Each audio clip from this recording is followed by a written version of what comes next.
అందరికీ శనార్థులు మంచిగున్నారులా నేను వచ్చేసిన ఇయాల సుతం మస్తు మస్తు వార్తలు పట్టుకొచ్చిన ఇంకెందుకు ఆలస్యం మొదలు పెద్ద వార్తలు చూద్దాం పారి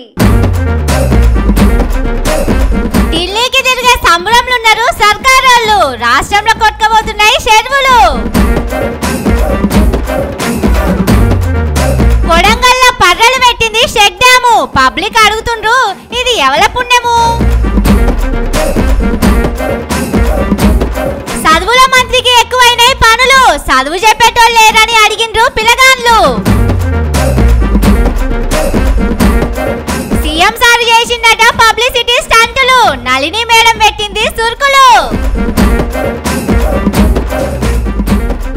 ప్రత్యేక హోదా ఇయ్యాలట బీహార్ కు కష్టమే ఉన్నది మోడీ సర్కారుకు కట్టెలు కొట్టురా శివ కాళ్ళు నొస్తాయవ్వా షెట్టెక్కురా శివ చేతులు నొస్తాయవ్వా పనికి పోరా శివ పానం మంచిగా లేదవ్వా చేనుకు కావలి పోరా శివ చేతనైతే లేదవ్వా కంపగొట్టు పోరా శివ కండ్లు గుంజుతున్నాయవ్వా షిప్ప తెచ్చుకోరా శివ అందుకు నేను తయారవ్వా మన సర్కార్ వాళ్ళ కదా ఇట్లనే ఉన్నది పోండ్రి పనిమంతుడు పగటాల దాకా వన్నడన్నట్టే వేస్తున్నారు రాష్ట్రంలో రైతు బంధు రాక లోన్ల మాఫీ కాక వ్యవసాయం చేసేటోళ్ళు తిప్పల పడుతున్నారు ఆనలు లేట్ అయ్యే వరకు కాలమెత్తి పోతున్నదని గోస పడుతున్నారు గురుకుల బడుల పాడైన తిండి పెడుతున్నారు కొలువులు పెంచమని చదివేటోళ్ళు అడుగుతున్నారు కుక్కలు ఎగబడి సంపుతున్నాయి మమ్మల్ని కాపాడుండని బుడ్డ పిల్లగాళ్ళు కూడా రోడ్ల మీదకి వస్తున్నారు కానీ మన సర్కార్ వాళ్ళకు ఆడికి పోవటానికి టైం దొరకలేదట జనాల తిప్పల మీద మాట్లాడటానికి ఆఫీసర్లతోని మీటింగ్ పెట్టడానికి ఎవ్వలకు టైం దొరకలేదు రోజుకు 18 గంటలు పని చేస్తున్నా టైం సాల్తలేదట సారుకు మంత్రి సార్లు కూడా సీఎం సార్లు లెక్కనే మస్తు బిజీగా పని చేస్తున్నారు అందుకే ఆనలకు ఓ పక్క రాష్ట్రం కొట్టుకపోతాంటే పోయి ఢిల్లీలో అడ్డా పెట్టి కట్టలు తెగకుంటే ఎట్లా ఆపాలని చర్చలు చేస్తున్నారట కానీ ఈ ముచ్చట ఖమ్మంలో ఉన్న పెద్దవాగుకు తెలియనట్టున్నది లేకపోతే ఢిల్లీకి వెళ్ళి ఫోన్ల సిగ్నల్ అందలేదో గాని పుట్టుక్కుమని తెగిపోయింది పాపం పెద్ద సార్లే ఫోన్ చేసి చేద్దామనుకున్నారట కానీ వాళ్ళేమో రాహుల్ సారును సంబరాలకు పిలిచే సంబరంలో ఉండిరి నీళ్ళ మంత్రి కూడా అక్కడనే ఉండే ఇక గేట్లు ఎత్తుమని ఆఫీసర్లకు ఎవరు చెప్పాలి ఈ లోపలే కట్ట తెగిపాయే 100 కోట్లు నీళ్ల పాలైపాయే ఆనకాలం వచ్చింది చెరువులు డ్యాములను ఎట్లా నింపాలి ఎట్లా తెగకుండా చూడాలనే ముచ్చట మీద మీటింగ్ పెట్టుకోవాలని సర్కార్ వాళ్ళు అనుకున్నారట కానీ మొన్న కమ్మెల్ల మీటింగ్ కు పోతే ఆడనే టైం అయిపోయే వాళ్ళను చూడంగానే మనసు కడుపు అన్ని నిండిపాయే ఇక పెద్దవాగు సంగతి ఏడ యాదుంటది చెప్పుండ్రి కానీ సారుకు మస్తు పనులుండే గీ 100 కోట్ల పనికి సారు మనసు పెడతాడా అవసరమైతే మూసీ నది కోసం పెట్టబోతున్న 1,50,000 కోట్లల్లా ఓ 100 కోట్లు పారేసి మంచిగా చేపిస్తారు సెక్రటేరియట్ల ఖాళీ కుండలున్నా సారు దగ్గర పైసలకు వెళ్తున్నదా కావాలంటే రోజుకు ఇంకో 2-3 గంటలు ఎక్కువ పని చేస్తారు సారును తక్కువ అంచనా వేయకుండ్రి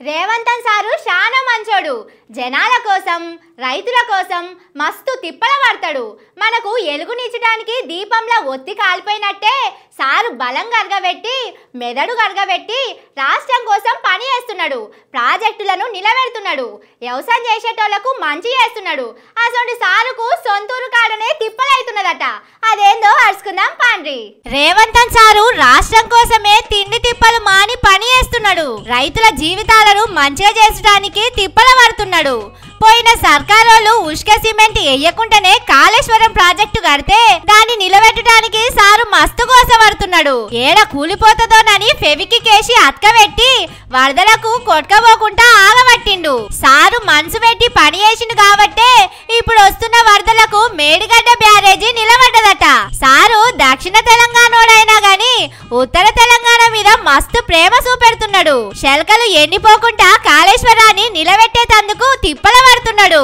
కానీ సారు బయట ప్రాజెక్టులు మంచి చేసడానికి గోస పడుతుంటే సారోళ్ళ ఊరుకాడ పట్టించుకునేటోళ్ళు లేకుండా పోయిందట సారోళ్ళ అన్న ఎమ్మెల్యే తనం చేస్తున్నట ఆయననే అన్నిటికీ కొబ్బరికాయలు కొడుతున్నాడట అప్పట్లా లింగల్ చేడ్ అనే ఊరుకాడ వాగు మీద చెక్ డ్యామ్ కట్టడానికి కొబ్బరికాయ కొట్టించిందట. కాళేశ్వరం ప్రాజెక్టు జల్దిన కట్టమని కంపెనీలను కేసీఆర్ సార్ బెదిరించిందని అప్పట్లో కొన్ని పేపర్లు రాసినాయి కదా. అట్లనే కొడంగల్ కాడ కూడా పనులు జల్దిన చేయమని ఆఫీసర్లను రేవంత్ సారు బెదిరించిండో, సారోళ్ళ అన్న తిరుపతి రెడ్డి సారు బెదిరించిండో గాని మస్తు జల్దిన కట్టిండట. కానీ లాస్ట్ కి ఏమైందో చూడుండ్రి.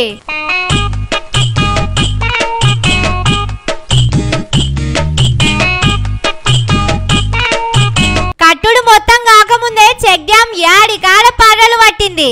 ఇట్లా నీళ్లు గారుతున్నాయి. చిన్న ఆనలకే పర్రలు పట్టి నీళ్లు గారితే జరంత పెద్ద ఆన పడితే చెక్ డ్యామ్ మొత్తం కొట్టుకుపోయి కిందున్న చెర్ల దుంకుతుందని ఆ ఊరోళ్ళు మాట్లాడుకుంటున్నారు. 9 కోట్ల రూపాయలు పెట్టి సీఎం సారోళ్ళ ఊళ్ళే అలా అన్న దగ్గర నుండి కట్టిస్తేనే ఇట్లయితే ఎమ్మెల్యేలు కట్టించేది ఎట్లుండాలి? అవి ఎన్నొద్దులు పోగుపోస్తాయని అంటున్నారు. ఇంకొందరేమో 100 కోట్లు పెట్టి కట్టిన కాళేశ్వరం ప్రాజెక్టుకే నీళ్లు గారుతున్నాయి, మా సార్ కట్టించిన చెక్ డ్యామ్ లోకి వెళ్ళి కారితే తప్పేందని అడుగుతున్నారు.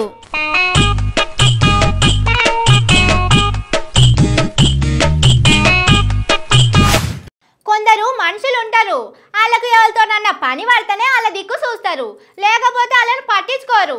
పానం మంచిగా లేకున్నా పానాలు పోయేటట్టున్నా వాళ్ళని పట్టించుకోరు.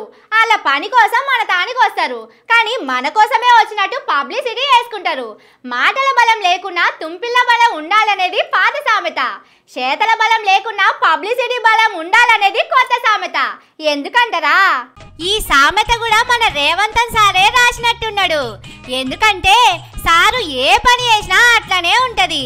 మ్యాటర్ ముళ్ళ కంపకాడుంటే పబ్లిసిటీ మొగుల మీద ఉంటది. అప్పట్లో నళిని మేడం అని డిఎస్పీ ఉండే. తెలంగాణ కోసం కొలువుకు రాజీనామా పెట్టింది. పోయిన సర్కారోళ్ళు పట్టించుకోలే. మేము ఆమెకు మళ్ళా కొలువిస్తామని రేవంత్ సారు కుర్సీ ఎక్కంగానే చెప్పిండు. ఓనాడు మేడం కూడా సారును కలిసింది. ఇక అలా టీవీలు పేపర్లు దుమ్ము దుమ్ము రాసుకొచ్చినాయి వార్తలు. సారు మనసు మస్తు పెద్దది, హిందూ మహాసముద్రం కంటే విశాలంగా ఉంటది. పోయిన సర్కారోళ్ళు పట్టించుకోకుండా రాగానే ఆ మేడం గురించి మాట్లాడిందని రేవంత్ సారును నెత్తిలకెత్తుకున్నాయి. సారు మంచోడే ఉన్నట్టున్నాడని పబ్లిక్ కూడా ఖుషి అయిండ్రు. కానీ సారు కుర్చీలో కూర్చొని అటు ఇటన 7 నెలలు అయిపోయే. మళ్ళా మేడం గురించి మాట్లాడింది లేదాయే. మేడం వచ్చినాడు కూడా అడగలే. ఆశ్రమం నడిపిస్తామని సర్కారును జరంత సాయం చేయమని అడిగిందట. కానీ అపాయింట్మెంట్ ఇచ్చి దాని మీద రేవంత్ సారు మస్తు పబ్లిసిటీ చేసుకున్నాడు. కానీ మాటిచ్చి పంపించిన ముచ్చట్లను మాత్రం మూటగట్టి మూసి నదిలో వేసినట్టున్నాడని నళిని మేడం మళ్ళీ లెటర్ రాసింది. కొత్తలా బాగా యాద్ చేసుకున్నాడు. ఇప్పుడు నా అప్లికేషన్లను చెత్త కుప్పలేసినట్టున్నారని మస్తు బాధపడకుండా సోషల్ మీడియాలో పోస్ట్ పెట్టింది. పబ్లిసిటీ కోసం సారు ఏమన్నా చేస్తాడని ఆ గొప్పదనం నళిని మేడానికి జల్దీనే సమజైనట్టున్నది. అయాల ఆమె పేరును కూడా అందుకే వాడిందని జల్దీనే తెలుసుకున్నది. గందుకే సురుకులు పెట్టుకుంటా లెటర్ రాసినట్టున్నది. ఎందుకంటే నా కోసం ట్రాఫిక్ ఆపొద్దని సారు చిన్నగా పబ్లిసిటీ చేసుకున్నాడా. రోజు ప్రజాభవన్లకు వచ్చి పబ్లిక్ తిప్పలింటనానే, కుమారి ఆంటీ హోటల్ కు పోయి తినొస్తాననే. ఇట్లా సారు పబ్లిసిటీ ముచ్చట్లు చెప్పుకుంటా పోతే చాలా ఉంటాయి. కానీ ఒకటి పాటించకుండా ఎవ్వరు అడగలే. రాష్ట్రంలో నన్ను అడిగేటోళ్లే లేరని సారు కూడా అనుకున్నట్టున్నాడు. కానీ నళిని మేడం ఇట్లా సురుకులు పెడతదని రేవంత్ సారు ఊహించలే కావచ్చు పాపం.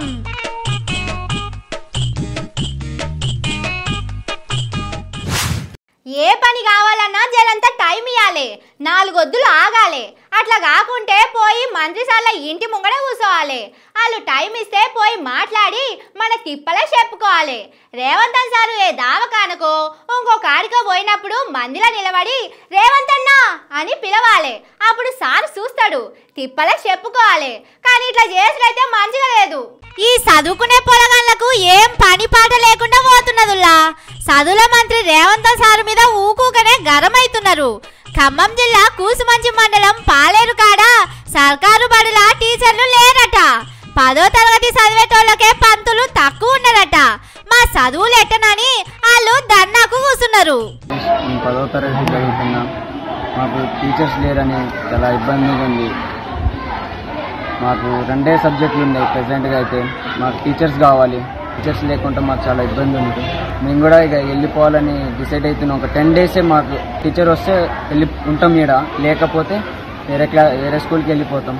కానీ సీఎం సారు బట్టి సారు ఎంత బిజీగా ఉన్నారు, వాళ్ళకు నిమిషం టైం కూడా దొరుకుతలేదు. రాష్ట్రం కోసం నిద్ర లేకుండా తిండి లేకుండా తిప్పల పడుతున్నారు. రోజుకు ఏం తక్కువ 20 గంటలు పని చేస్తున్నారు.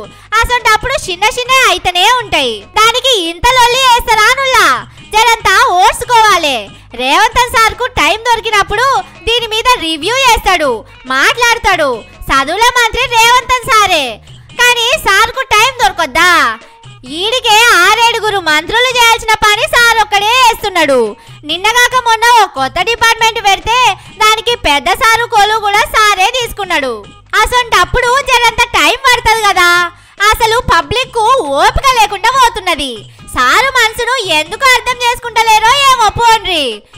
ఎగిలి వారక ముందే లేస్తున్నాడు. నడిరాత్రి అయినా నిద్రపోకుండా రాష్ట్రం గురించే ఆలోచన చేస్తున్నాడు.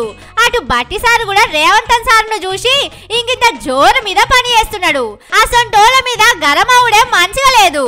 పోయిన సర్కారోళ్ళు ఉన్నప్పుడు టీచర్లు ఉన్నారా? అప్పుడు ఎందుకు అడగలేదు?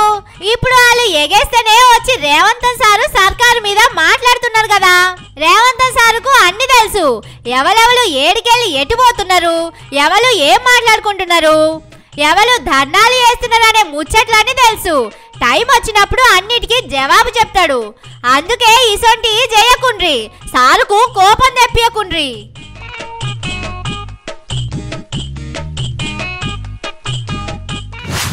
అప్పట్లో ఒక ఆయనకు ఏరే ఊరికి పోయే పని పడ్డది. బస్సులు కార్లు లేవు. ఎడ్ల బండి కట్టుకొని పోతున్నాడు.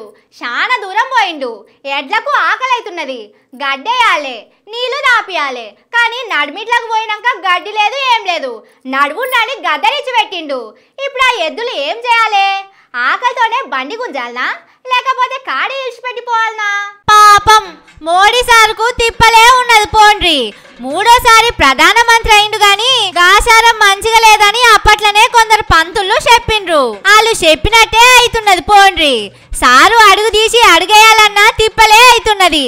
ఇప్పుడు ఇంకో పరిశాన్ వచ్చి పడ్డది. నితీష్ కుమార్ సారు పార్టీలతోని కలిసి ఢిల్లీలో కుర్సీ మీద కూర్చున్నాడు. సారు నితీష్ కుమార్ సారు అలా బీహార్ కు ప్రత్యేక హోదా ఇయ్యాలని కండిషన్ పెట్టిండు. అంటే రాష్ట్రానికి కేంద్రమోళ్ళ నుంచి ఎక్కువ పైసలు వస్తాయన్నట్టు. రాష్ట్రం ఆమ్దాని తక్కువ ఉన్నా అదోటి ఇదోటి పనులు చేసడానికి ఢిల్లీలో ఉన్నోలే పైసలు పంపిస్తారు. కానీ నితీష్ కుమార్ సారు అడిగిన ప్రత్యేక హోదా ఇచ్చుడు అయ్యే పని కాదని కుండెత్తేసినట్టే చెప్పిండట. ఇంకో దిక్కు చంద్రాలు సార్ కూడా ప్రత్యేక హోదా ఇయ్యాలంటున్నాడు. అటు నితీష్ సార్కు ఉట్టిషేయి చూపించి చంద్రాలు సార్కు ఇస్తే ఎట్లనని ఢిల్లీలో నోళ్ళు మస్తు పరేషాన్ అవుతున్నారట. ఈడికే నితీష్ సారు మస్తు గరం అవుతున్నాడట. ఇప్పుడు చంద్రాలు సార్ కూడా అదే పని చేస్తే మా సర్కారు ఉంటదో ఊసిపోతుందోనని బుగులు పడుతున్నారట. కానీ మోడీ సారు ఎట్లుండేటోడు ఎట్లయిపోయిండు. ఏలు చూపిస్తే దునియా మొత్తం వణికిపోయేటిది. ఇప్పుడు చంద్రాలు సారు నితీష్ సారు తుమ్మినా దగ్గినా సార్కు గుండెలు అదిరి పడుతున్నాయట. ఎందుకైనా మంచిది ఓ మంచి డాక్టర్ను సారెంబడి పెట్టుండ్రి.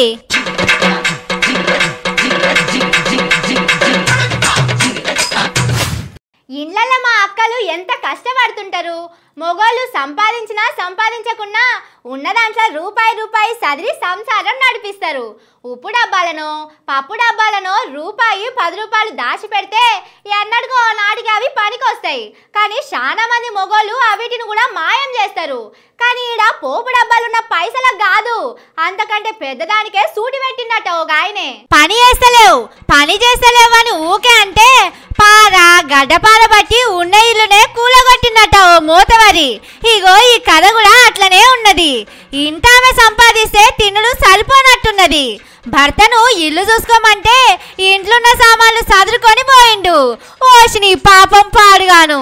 ఎవరన్నా వాళ్ళింట్లో వాళ్ళే దొంగతనం చేస్తారా? ఇదెక్కడి అన్యాయముల్లా? ఇది నిర్మల్ జిల్లా కాడ అయింది. వాళ్ళ భర్తనే సావులే శివ అనే వ్యక్తి వాళ్ళ భర్తనే ఇంట్లో ఉన్నటువంటి 8 తులాల బంగారాన్ని మధ్యాహ్నం సమయంలో తీసుకుని దొంగతనం చేసుకుని పోయినాడని చెప్పి మనకు తెలిసింది. మహదేవపూర్ కాలనీ కాలనీలా అనిత అనే టీచర్ అమ్మ ఉంటది. పొద్దుగాల బడికి పోయిందట. అలా భర్తనే దించి వచ్చిండు. మాపటిలి కూడా పోయి తీసుకొచ్చిందట. కానీ వచ్చే వరకు తలుపులు తీసి ఉన్నాయట. లోపల బీరువా తాళాలు తీసి ఉన్నాయట. 8 తులాల బంగారం, ఎండి, పైసలు మాయమైనాయట. ఇంట్లో దొంగతనమైందని పోలీసు వాళ్ళకి చెప్తే వాళ్ళొచ్చి ఆగమాగం ఎత్తుకులాడిండట. కానీ లాస్ట్ కి సీసీ కెమెరాలు చూస్తే అసలు దొంగ పంతులమ్మోళ్ళ మొగుడేనని బయటపడ్డదట. తీసుకుపోయి లోపటేసిండ్రు. కానీ ఈ దొంగతనం చూస్తే రాష్ట్రంలో నడుస్తున్న రాజకీయం యాదికొస్తున్నదని ఆ ఊరోళ్ళు అంటున్నారు. పైసా ఆమ్దాని తెచ్చే ఉపాయం లేదు. ఉన్నదాంతోటి సంసారం చక్కగా నడిపే శాత కాదు. కానీ ఇల్లసొంటి తెలంగాణలో ఉన్న ఆమ్దాని ఎత్తుకపోవటానికి మోపైందని పబ్లిక్ మాట్లాడుకుంటున్నారు. మరి నిర్మల్ కాడ పోలీసులు ఇంటి దొంగను పట్టినట్టు ఇక్కడి ఆమ్దాని ఎత్తుకపోయేటోళ్లను దొరకబట్టేటోళ్ళు ఎప్పుడొస్తారోనని అనుకుంటున్నారు.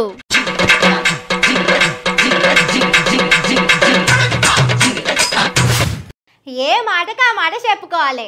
మన మనుషుల కంటే జంతువులకే ఎక్కువ ప్రేమలుంటాయుల్లా. మనం కులమని, మతమని, ఉన్నోళ్ళని, లేనోళ్ళని కొట్టుకొని సస్తాం.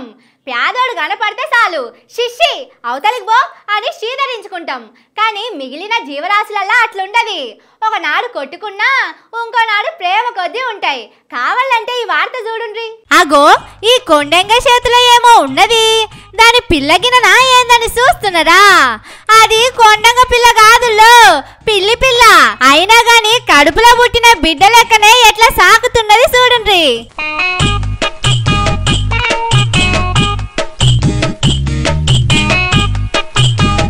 దీని ప్రేమ పాడుగాను ఎన్ని ముద్దులు పెడుతున్నదో. దాని బిడ్డనన్నా అంత మంచిగా చూసుకున్నదో లేదో. మహబూబాబాద్ జిల్లా కేసముద్రం మండలం కల్వలకాడున్నది కొండంగ. సుధాకర్ అనే రైతు కోతులను ఎల్లగొట్టడానికి 10 ఏళ్ల సంది కొండంగలను పెంచుతున్నాడట. 2 దినాల కింద ఆడి కొండంగకు ఓ పిల్లి పిల్ల దొరికిందట.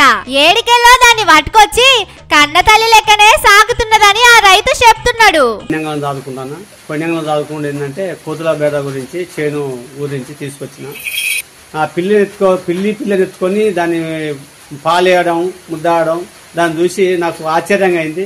కానీ చూసిండ్రా, ఇవాళ రేపు 10 రూపాయల కోసం హత్యలైతున్నాయి.